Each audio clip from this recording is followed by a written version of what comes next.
Hello from MAIS Charcuterie. Today we're going to share with you our experience of making a little bit different way. So we'll share our method with you. You're going to start as usual with any ground product with very cold meat and fat. Grind these spices really thoroughly so that they'll blend in well.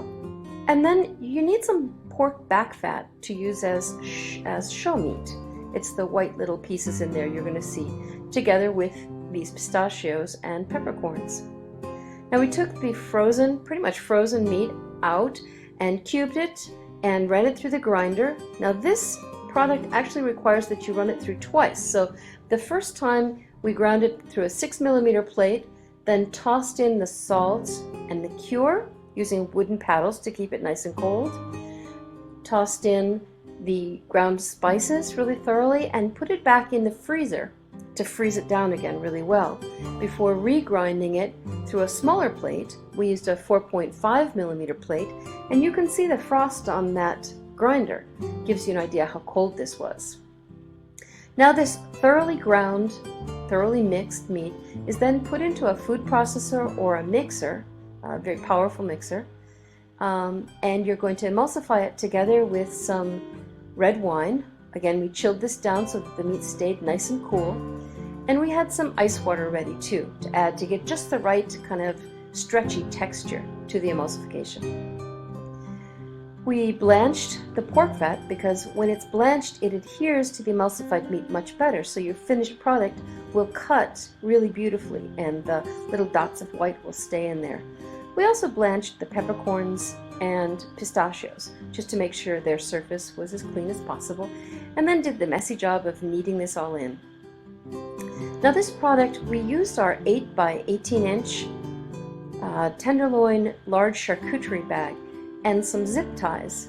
We zip tied the end, even though it was already sealed, but we zip tied the end so that we would have nice round ends on both sides of this when it was stuffed out.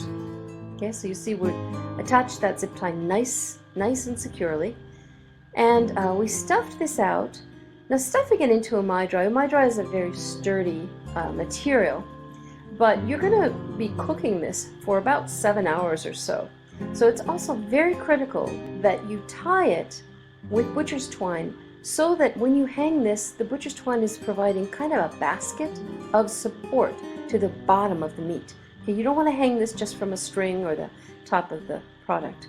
Now you're going to cook this at about 170 with the hot water bath, and it can take 6 or 7 hours. Don't insert the probe until the meat is very solid after several hours of cooking. And when you pull it out of the oven, put it in a cold water bath to chill it down, and then put it in the refrigerator until it's completely cooled. So here's our finished product. It's nice and cool on the inside. And when we peeled back the MAIS, you can see it has a beautiful rosy brown color, and it was obviously very dense.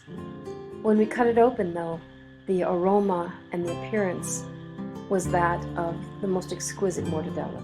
So we sliced it nice and thin on our chef's choice slicer and enjoyed it with a little bit of rye bread.